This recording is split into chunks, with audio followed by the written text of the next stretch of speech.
नमस्कार बच्चों, मैं निरुपमा सिंह और आज का हमारा विषय है संसदात्मक शासन व्यवस्था।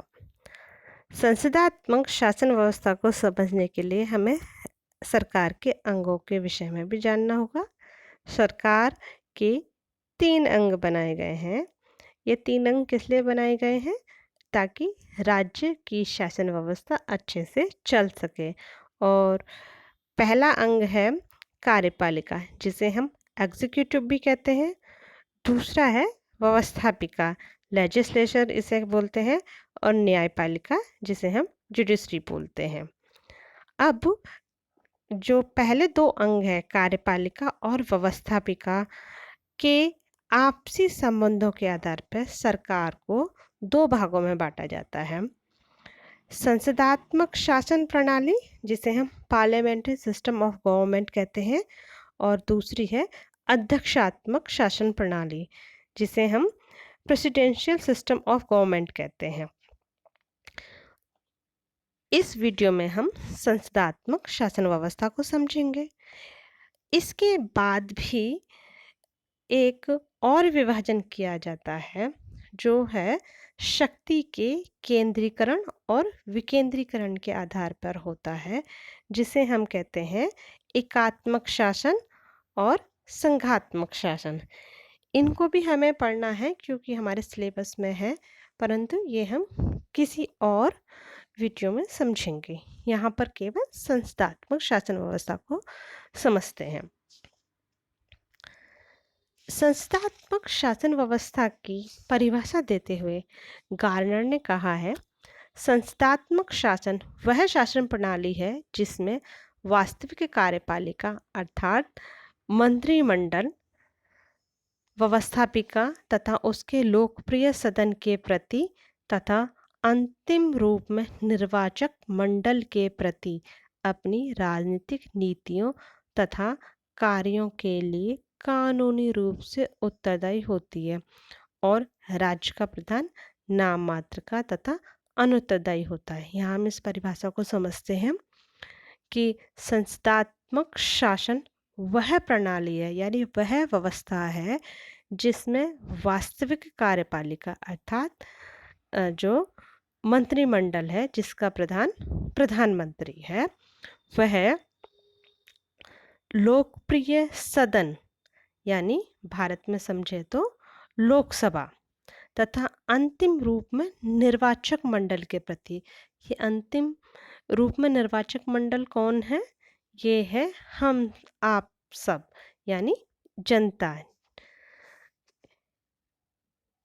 के प्रति अपनी राजनीतिक नीतियों, यानी वो जो भी काम करती है और जो भी नीतियाँ बनाती है, वो उन सब के लिए जनता के प्रति उत्तरदायी होती है। संवैधानिक रूप से जनता के प्रति उत्तरदायी होती है। संविधान ने ये व्यवस्था की हुई होती है। जबकि राज्य का प्रधान अर्थात राष्ट्रपति या फिर जो सम्राट है, वो इन सब कामों के लिए उत्तरदायी नहीं होता है जनता के प्रति या संसद के प्रति, या हम कहें व्यवस्थापिका के प्रति, जबकि सारे काम उसी के नाम से किए जाते हैं, इसीलिए वह नाम मात्र का है। गैटिल महोदय ने संसदात्मक शासन व्यवस्था के विषय में कहा है, संसदात्मक शासन शासन के उस रूप को कहते हैं जिसमें प्रधानमंत्री और मंत्रिपरिषद अर्थात वास्तविक कार्यपालिका अपने कार्यों के लिए कानूनी दृष्टि से व्यवस्थापिका के प्रति उत्तरदायी होती है।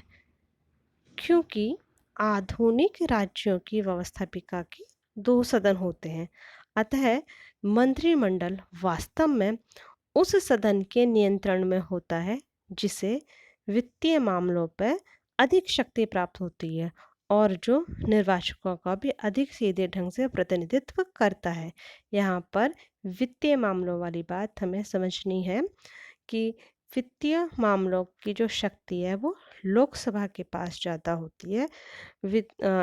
जो वित्त विधेयक है वो केवल लोकसभा में ही पेश किए जाते हैं या किए जा सकते हैं और निर्वाचकों का भी अधिक सीधे ढंग से प्रतिनिधित्व करती है, अर्थात जो जनता है वो इसके माध्यम से उन सारी चीज़ों को देखते हैं, समझते हैं और इसमें जो लोकसभा है या जो वित्तीय मामलों में जिस सदन को अधिक शक्ति प्राप्त है वो जनता के द्वारा सीधे चुनकर आते हैं। संसदात्मक शासन व्यवस्था को हम संवैधानिक या नाम मात्र की शासन व्यवस्था के नाम से भी जानते हैं। इसको हम मंत्रिमंडलात्मक या उत्तरदायी शासन भी कहते हैं, जिसके अंतर्गत कार्यपालिका शक्ति किसी एक व्यक्ति में ना होकर मंत्रिमंडल या कैबिनेट नामक एक समिति में निहित होती है। इसीलिए इसे मंत्रिमंडलात्मक शासन कहा जाता है। इसके साथ ही व्यवस्थापिका कार्यपालिका के प्रति उत्तरदायी होती है, तो इसे हम उत्तरदायी शासन के नाम से भी पुकारते हैं। अब हम संसदात्मक शासन व्यवस्था का जो व्यवहारिक रूप है उसे समझते हैं, क्योंकि सैद्धांतिक और व्यवहारिक रूप में बहुत सी बातों में अंतर हो जाता है। तो पहला जो पॉइंट इसमें आता है वह है कि शासन का प्रधान राजा अथवा राष्ट्रपति नाम मात्र का प्रधान होता है, संवैधानिक प्रधान होता है, जबकि शासन का वास्तविक प्रधान मंत्रिपरिषद होती है, जिसका प्रधान प्रधानमंत्री होता है। लोकप्रिय या निम्न सदन भारत में समझें तो लोकसभा, और अगर इंग्लैंड की बात करें तो वहाँ पर है लोक सदन, जो लोकप्रिय सदन कहा जाता है। में जिस राजनीतिक दल को बहुमत मिलता है उसी को या उसी दल के प्रधान को राज्य के प्रधान द्वारा प्रधानमंत्री का पद ग्रहण करने के लिए बुलाया जाता है। मंत्रिपरिषद को सामूहिक उत्तरदायित्व के आधार पर भी काम करना होता है। तो प्रधानमंत्री साधारणतः जो खुद का जो राजनीतिक दल है उसी में से मंत्रिपरिषद का निर्माण करते हैं, परंतु भारत में जो पहला मंत्रिपरिषद बनाया गया था उस समय पंडित जवाहरलाल नेहरू के द्वारा अन्य राजनीतिक दलों से भी या राजनीतिक दलों के बाहर से भी लोगों को उनकी योग्यता के आधार पर या उनके ज्ञान के आधार पर मंत्री परिषद में मंत्री बनाया गया था, परंतु वह अनुभव बहुत अच्छा ना रहा। इसीलिए अब भारत में भी यह परंपरा है कि एक ही राजनीतिक दल से ही मंत्री चुने जाते हैं, परंतु प्रधानमंत्री अभी भी ऐसे किसी भी सदस्य को मंत्रिमंडल में शामिल कर सकता है जो व्यवस्थापिका का सदस्य ना होता हो। पर संविधान में इसके लिए यह व्यवस्था निर्धारित की गई है कि एक निश्चित अवधि तक ही वह मंत्री बने रह सकते हैं और आगे मंत्री बने रहने के लिए उन्हें व्यवस्थापिका का सदस्य बनना आवश्यक होता है। मंत्रिपरिषद के सदस्य व्यवस्थापिका में उपस्थित होकर कानून निर्माण के काम में भी भाग लेते हैं, यानी वो कानून बनाने का काम भी करते हैं। और व्यवस्थापिका क्या करती है? व्यवस्थापिका इन मंत्रियों से प्रश्न पूछती है, उनकी आलोचना करती है और इस आधार पर वह मंत्रिपरिषद अर्थात सरकार पर नियंत्रण रखती है। विशेष परिस्थितियों में व्यवस्थापिका अविश्वास प्रस्ताव भी पास कर सकती है और उसके आधार पर मंत्रिपरिषद को वह पद से हटा सकती है।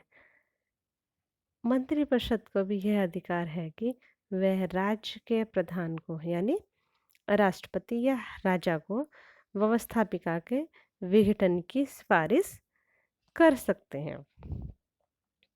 भारत और इंग्लैंड में यह संसदात्मक व्यवस्था बहुत अच्छे से काम कर रही है। इंग्लैंड संसदात्मक शासन व्यवस्था का आदर्श उदाहरण कहा जाता है। अब हम संसदात्मक शासन की विशेषताओं को समझेंगे। संसदात्मक शासन की जो प्रथम विशेषता है वह है नाम मात्र की और वास्तविक कार्यपालिका का भेद। जो हम अब तक समझ चुके हैं कि नाम मात्र की और वास्तविक कार्यपालिका क्या होती है। नाम मात्र की कार्यपालिका को हम राष्ट्रपति या प्रधानमंत्री के नाम से जानते हैं और माफ़ करिएगा, नाम मात्र की कार्यपालिका को हम राष्ट्रपति या राजा के नाम से जानते हैं और वास्तविक कार्यपालिका को हम मंत्रिपरिषद के नाम से जानते हैं, जिसका प्रधान प्रधानमंत्री होता है। अगली जो विशेषता है वह है व्यवस्थापिका और कार्यपालिका में घनिष्ठ संबंध। ये घनिष्ठ संबंध कैसे है, हम इसको इस तरह से समझें। संसद है, संसद के में व्यवस्थापिका और कार्यपालिका है। जो कार्यपालिका है यानी जो सरकार है वो व्यवस्थापिका यानी संसद में से ही बनती है। जो कार्यपालिका के यानी जो सरकार में जो मंत्री होते हैं वो संसद के सदस्य होते हैं। संसद को हम व्यवस्थापिका समझें तो उस व्यवस्थापिका में से ही सरकार बन रही है यानी कार्यपालिका बन रही है। तो आपस में घनिष्ठ संबंध होते हैं, वो मिलकर ही कानून निर्माण करते हैं और मिलकर ही कार्यपालिका के सारे कार्य संपन्न करते हैं। कार्यपालिका अगली जो विशेषता है वह है कार्यपालिका का कार्यकाल अनिश्चित होता है। ये कार्यपालिका का कार्यकाल अनिश्चित क्यों होता है, क्योंकि व्यवस्थापिका अगर कार्यपालिका के प्रति विश्वास ना रखें तो वह अविश्वास प्रस्ताव पास कर एक जो निश्चित समय अवधि होती है उससे पहले भी मंत्रिपरिषद को पद से हटा सकती है। या जो मंत्रिपरिषद का प्रधान है वो भी जो संवैधानिक या नाम मात्र के प्रधान है उनको पूरा व्यवस्थापिका को विघटन करने के लिए सिफारिश कर सकते हैं। इसीलिए इसका कार्यकाल निश्चित नहीं होता है। अगला जो विशेषता है वह है मंत्रिमंडल का सामूहिक उत्तरदायित्व। संसदीय शासन प्रणाली की यह बड़ी विशेषता है जिसमें मंत्रिमंडल व्यवस्थापिका के प्रति सामूहिक रूप से उत्तरदायी होती है। उस पर सब एक के लिए तथा एक सबके लिए का सिद्धांत लागू होता है। सरकार की नीतियों का निर्धारण मंत्रिमंडल द्वारा सामूहिक निर्णय के द्वारा किया जाता है। यदि संसद का निम्न सदन किसी एक मंत्री के खिलाफ अविश्वास प्रस्ताव पास कर देती है अथवा उसके विभाग से संबंधित विधेयक को अस्वीकार कर देती है तो पूरा मंत्रिमंडल यानी सरकार को त्यागपत्र देना होता है। अगली विशेषता है व्यक्तिगत उत्तरदायित्व। संसदात्मक शासन प्रणाली में प्रत्येक मंत्री अपने विभाग का प्रधान होता है और इसीलिए व्यक्तिगत रूप से उस विभाग को अच्छे से चलाना उसका व्यक्तिगत उत्तरदायित्व होता है। अगला जो विशेषता है वह है प्रधानमंत्री का नेतृत्व। हम समझ चुके हैं कि जो वास्तविक कार्यपालिका है वो ही काम करती है और नाम मात्र की कार्यपालिका के नाम से कार्य चलाए जाते हैं। तो जो संसदात्मक शासन व्यवस्था को हम प्रधानमंत्रीय शासन व्यवस्था भी आजकल कहते हैं और प्रधानमंत्री के माध्यम से ही सारे कार्य संसदात्मक शासन में संपन्न किए जाते हैं। यहाँ पर एक विशेषता और है, वह है गोपनीयता। गोपनीयता इसकी एक महत्वपूर्ण विशेषता कही जा सकती है। मंत्रिमंडल के सभी सदस्यों को पद और गोपनीयता की शपथ दिलाई जाती है और किसी भी मंत्री द्वारा मंत्रिमंडल के गुप्त निर्णयों को सार्वजनिक रूप से उसके निश्चित समय से पूर्व उजागर करने की इजाज़त नहीं दी जाती है। इसीलिए इसकी एक बहुत बड़ी विशेषता गोपनीयता भी है। अब हमने संसदात्मक शासन व्यवस्था की विशेषताएं देखी थी। अब हम देखते हैं संसदात्मक शासन के क्या क्या गुण हैं। संसदात्मक शासन का जो प्रथम गुण है वह है व्यवस्थापिका और कार्यपालिका में सहयोग।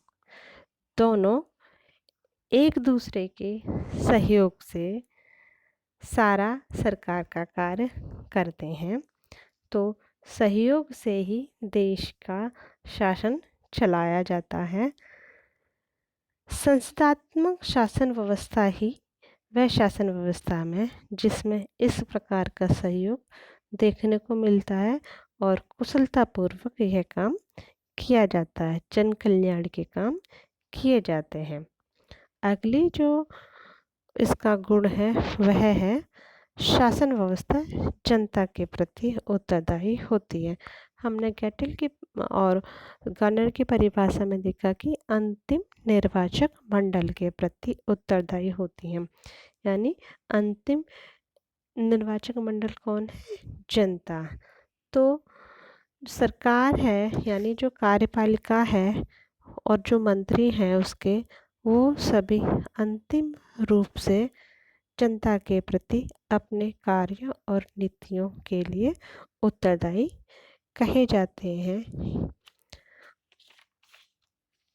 तीसरी जो इसकी गुण है वह है आवश्यकता के अनुसार परिवर्तन संभव है। इस शासन व्यवस्था की विशेषता कहेंगे हम इसे कि इसमें यह गुंजाइश रहती है कि आवश्यकता पड़ने पर राज्य शक्ति का प्रयोग करने वाले व्यक्तियों में परिवर्तन किया जा सकता है। जैसे इंग्लैंड का उदाहरण लेते हैं, उस समय हम कह सकते हैं कि विश्व युद्ध के समय में चैम्बरलेन के स्थान पर चर्चिल को प्रधानमंत्री बनाया गया था। संसदीय शासन व्यवस्था में आवश्यकता के समय सभी राजनीतिक दलों की मिलीजुली सरकार का निर्माण भी किया जा सकता है, लेकिन ये सारी चीज़ें जो अध्यक्षात्मक शासन व्यवस्था है वहाँ पर संभव नहीं होती हैं। अगला जो गुण है वह है योग्यतम, अनुभवी एवं लोकप्रिय व्यक्तियों का शासन। संस्थात्मक शासन व्यवस्था में जिन सदस्यों को अपने अनुभव एवं योग्यता के आधार पर व्यवस्थापिका अपने राजनीतिक दल और देश की राजनीति में महत्वपूर्ण स्थान पा जाता है, वह ही व्यक्ति मंत्रिपरिषद के सदस्य के रूप में चुने जाते हैं। व्यवस्थापिका के योग्य और अनुभवी सदस्य होने के कारण ही इन्हें शासन के आधारभूत सिद्धांतों का भी ज्ञान होता है और लोकप्रिय होने के कारण इनके द्वारा शासन का संचालन जनहित के लिए ही किया जाता है। मंत्रियों के संबंध में ये दो बातें, योग्यता और लोकप्रियता, अध्यक्षात्मक शासन में संभव नहीं है, केवल संसदात्मक शासन में ही यह संभव है। राजनीतिक शिक्षा। संसदात्मक शासन व्यवस्था का अगला गुण राजनीतिक शिक्षा है। कैसे है? यह जनता से सीधे सीधे जुड़े हुए रहते हैं और जनता के द्वारा चुने जाते हैं, सीधे जनता द्वारा चुने जाते हैं। और जो भी कार्यपालिका या व्यवस्थापिका काम करती हैं वो सब जनता के सामने पेश किया जाता है। इसीलिए जनता को राजनीतिक शिक्षा भी प्राप्त करने के अवसर ज़्यादा होते हैं। व्यवस्थापिका में बहुत सारे विभागों के कार्यों की आलोचना की जाती है। मंत्री भी पूर्ण योग्यता के साथ अपनी नीति एवं कार्यों के पक्षों का प्रतिपादन करते हैं। जनता व्यवस्थापिका के इस कार्य के विवरण को बहुत सारे संचार माध्यमों से जानती है और सार्वजनिक समस्याओं के संबंध में ज्ञान भी प्राप्त करती है। अगला जो गुण है वो है गति अवरोधों की आशंका कम होती है। अध्यक्षात्मक शासन व्यवस्था शक्ति विभाजन के सिद्धांत पर आधारित होता है और उसमें अनेक बार एक दूसरे के कामकाज में रुकावट डालने का प्रयास भी लोग करते हैं, जिसके परिणाम स्वरूप जो कार्य है वह सुचारू रूप से सुचारू रूप से नहीं चल पाता है और गति अवरोध पैदा हो जाता है। परंतु संसदीय शासन में व्यवस्थापिका और कार्यपालिका बहुत श्रेष्ठ रूप में परस्पर सहयोग करती हैं और गति अवरोध होने की आशंका कम हो जाती है। अगला जो संसदात्मक शासन का गुण है वह है निरंकुशता का अभाव। इस शासन व्यवस्था में निरंकुशता का अभाव होता है क्योंकि मंत्री लोग अपनी मनमानी करने के लिए स्वतंत्र नहीं होते। यदि वो मनमानी करते हैं तो व्यवस्थापिका के द्वारा उन्हें पद से हटाया भी जा सकता है। अगला जो गुण है वह है लोकतंत्र के सिद्धांत पर आधारित होना।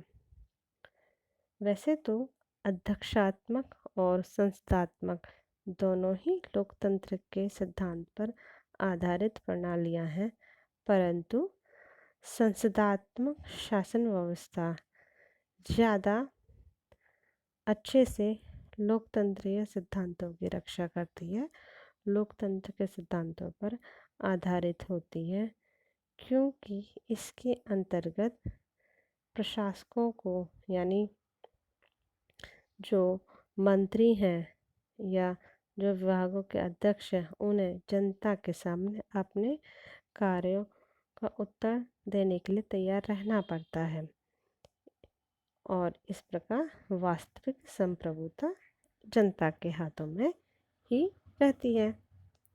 ये हुए संसदात्मक शासन के गुण। अब हम संसदात्मक शासन के दोषों को समझते हैं कि इतने सारे गुण और इतनी सारी विशेषताएं हैं, तो कहीं ना कहीं हमें इसके दोष भी ज़रूर मिलेंगे। यहाँ पर मैं आप लोगों से एक बात कहना चाहूँगी कि जिस शासन व्यवस्था का जो गुण है उसके जो विपरीत शासन व्यवस्था है अर्थात अध्यक्षात्मक शासन व्यवस्था है, जो इसका दोष है वो उसका गुण बनेगा। ठीक है, तो पहले दोष पे आते हैं। इसमें दलीय तानाशाही का भय बना रहता है। दलीय तानाशाही का भय क्यों बना रहता है? क्योंकि एक विशेष दल यानी बहुमत प्राप्त दल के हाथों में सत्ता रहती है, कार्यपालिका की शक्ति रहती है और जो कि लोकप्रिय भी होता है। व्यवस्थापिका के लोकप्रिय सदन में यानी संसद के लोकप्रिय सदन यानी लोकसभा में जिस राजनीतिक दल को बहुमत प्राप्त होता है उसी के द्वारा कार्यपालिका का निर्माण किया जाता है, यानी सरकार का निर्माण किया जाता है। इस प्रकार के शासन के इन दोनों विभागों की शक्ति आवश्यक रूप से एक ही राजनीतिक दल के हाथों में होती है और यह राजनीतिक दल मनमाने तरीके से शक्ति का प्रयोग कर सकता है। इसके अलावा एक बार सत्ता अपने हाथ में आ जाने पर वह राजनीतिक दल कुछ गलत उपायों को अपनाकर सत्ता में बने रहने का प्रयास भी करता रहता है। अगला जो इसका दोष है वह है निर्बल शासन। निर्बल शासन क्यों है? क्योंकि संसदात्मक शासन में कोई एक ऐसा व्यक्ति नहीं होता जिसके हाथ में शासन की पूरी शक्ति हो। राज्य के सुशासन के लिए जो उत्तरदायी हो, शासन की इस निर्बलता के कारण अवश्य ही निर्णय लेने में काफ़ी समय लगता है और निर्णय को गुप्त रखने में भी काफ़ी मुश्किलें आती हैं। शासन की यह निर्बलता युद्ध या संकटकालीन परिस्थितियों के लिए बिल्कुल भी अनुकूल नहीं होती है। अध्यक्षात्मक शासन में कार्यपालिका की शक्ति एक व्यक्ति के हाथों में होने के कारण वहाँ पर शासन का कार्य संकटकालीन या असाधारण परिस्थितियों में समयानुसार बहुत ही अच्छे प्रकार से चलाया जा सकता है, परंतु संसदात्मक शासन व्यवस्था में यह नहीं हो पाता है। इसको हम उदाहरण स्वरूप लें तो भारत के संबंध में संकटकालीन परिस्थितियों के लिए विशेष व्यवस्थाएं की गई हैं। उस समय भारत का जो संसदात्मक व्यवस्था है वो कहीं ना कहीं अध्यक्षात्मक व्यवस्था की खूबियों को अपने आप में समाहित कर लेता है। अगली जो इसका दोष है वह है कार्यपालिका की स्थिरता। कार्यपालिका की स्थिरता यानी व्यवस्थापिका कार्यपालिका के प्रति यदि विश्वास नहीं रखती है तो वह अविश्वास प्रस्ताव करके सरकार को गिरा सकती है। सरकार यानी जो कार्यपालिका है वह भी व्यवस्थापिका के विघटन की सिफारिश राज्य का जो मुखिया है उससे कर सकती है। तो जो निश्चित कार्यकाल बनाया जाता है उससे पूर्व भी इसका विघटन हो जाता है, उस कार्यकाल तक वह नहीं पहुंच पाती है, इसलिए कार्यपालिका की अस्थिरता बनी रहती है। अयोग्य व्यक्तियों का इसमें शासन भी रहता है। अयोग्य व्यक्तियों का जो शासन है, जो इसका दोष है, वो काफ़ी बड़ा दोष माना जाता है ऐसे में जब काम करना अनिवार्य हो और समय से करना हो और कभी कभी कार्यपालिका में लोकप्रियता के ज़रिए ऐसे भी मंत्री बना लिए जाते हैं जिन्हें कोई शासन संबंधी या शासन को चलाने से संबंधित बहुत जानकारियाँ नहीं होती हैं। संसदात्मक शासन में मंत्रिपरिषद का निर्माण योग्यता एवं विभागीय ज्ञान के आधार पर किया जाता है। जनता में लोकप्रिय होना या दल का नेता होना अलग बात होती है और अच्छा शासक होना दूसरी बात होती है। संसदात्मक शासन के ये मंत्री कई बार स्वयं को संबंधित विभाग के संबंध में किसी भी प्रकार के ज्ञान से मुक्त रखते हैं या मुक्त होते हैं और इसके फलस्वरूप शासन का संचालन बहुत अच्छे से नहीं चलाया जाता है। ऐसे में हम इसे अयोग्य व्यक्तियों का शासन भी कहते हैं। अगला जो दोष है वह है मंत्रिमंडलीय शासन की प्रवृत्ति। क्योंकि वास्तविक जो शासन की शक्ति है वह मंत्रिमंडल में है, इसीलिए जब सत्ता प्राप्त होने पर कहते हैं ना सत्ता दोधारी तलवार है, अच्छे से चलाते हैं तो बहुत काम करती है और नहीं तो मति भ्रष्ट कर देती है। तो वही है। तो ऐसे में मंत्रिमंडल यदि अपनी जो शक्तियाँ उन्हें नियंत्रित रूप से प्रयोग करता है, जनहित में प्रयोग करता है, तो बहुत अच्छे से शासन चलता है। यदि नहीं करता है तो वो एक प्रकार से मंत्रिमंडलीय तानाशाही का शिकार भी हो जाता है और जिसके परिणाम बहुत अच्छे नहीं निकलते हैं। अगला जो इसका दोष है वह है उग्र राजनीतिक दलबंदी। अध्यक्षात्मक शासन में तो राजनीतिक दल केवल जब चुनाव होता है उसके समय ही सक्रिय रहते हैं, पर संसदात्मक शासन में क्या होता है कि जो राजनीतिक दल है वो सदैव ही सक्रिय बने रहते हैं, क्योंकि व्यवस्थापिका अविश्वास प्रस्ताव द्वारा सरकार को गिराने का कार्य कर सकती है और कार्यपालिका भी व्यवस्थापिका के विघटन की सिफारिश कर सकती है। तो अनिश्चित कार्यकाल होने के कारण से भी जो राजनीतिक दलबंदी है वह बनी रहती है और सदैव सत्ता हथियाने के लिए जो विरोधी दल होते हैं वो दलबंदी करते रहते हैं, जिससे कि वातावरण खराब होता है। अगला जो दोष है वह है संकट काल में कार्यपालिका की निर्बलता। यह जो संस्थात्मक शासन व्यवस्था है वो संकट काल के लिए उपयुक्त शासन व्यवस्था नहीं कही जाती है। और इसकी का उदाहरण हम भारत के संबंध में देखते हैं कि यह संकट काल के लिए अलग व्यवस्थाएं की गई हैं। यदि इसमें इस दोष को निकाल दिया जाए तो बहुत अच्छी व्यवस्था हो जाती है, परंतु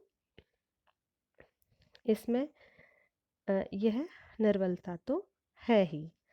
अगला जो दोष है वह है मंत्रिमंडलों का बढ़ता हुआ आकार और दल बदल। वर्तमान में संसदात्मक शासन का एक और दोष मंत्रिमंडल के बड़े आकार और दल बदल के रूप में देखा जाता है। भारत में यह काफ़ी देखने में आता है कि अनेक छोटे राज्यों में भी बड़े आकार के मंत्रिमंडलों का निर्माण किया गया और वर्तमान समय में भी यह प्रवृत्ति लगातार बनी हुई है। इन बड़े मंत्रिमंडलों में एक और प्रशासनिक व्यय बहुत अधिक होता है तो दूसरी ओर शासन का जो संचालन है वो भी ठीक प्रकार से नहीं हो पाता है। भारत में तो यह रोग काफ़ी बढ़ गया है। अगला जो इसका दोष है प्रशासन कार्य की अक्षमता। प्रशासन कार्य की अक्षमता है क्योंकि कार्यपालिका के व्यवस्थापिका से संबंधित होने के कारण मंत्रियों का बहुत समय व्यवस्थापिका में उपस्थित होने में चला जाता है, वहाँ वाद विवाद सुनने में और उन वाद विवादों में हिस्सा लेने में चला जाता है। इससे क्या होता है, ये जो मंत्री होते हैं वो शासन संबंधी कार्यों में ठीक प्रकार से ध्यान नहीं दे पाते हैं या नहीं देते हैं। इसीलिए शासन या प्रशासन जो पूर्ण क्षमता से चलाया जाना चाहिए वो नहीं चल पाता है। यह तो हुआ संस्थात्मक शासन व्यवस्था के दोष। मैं आशा करती हूँ कि आपको संस्थात्मक शासन व्यवस्था की जो गुण हैं, उसके जो विशेषताएं हैं और जो दोष हैं, आपको अच्छे से समझ में आए होंगे। धन्यवाद बच्चों।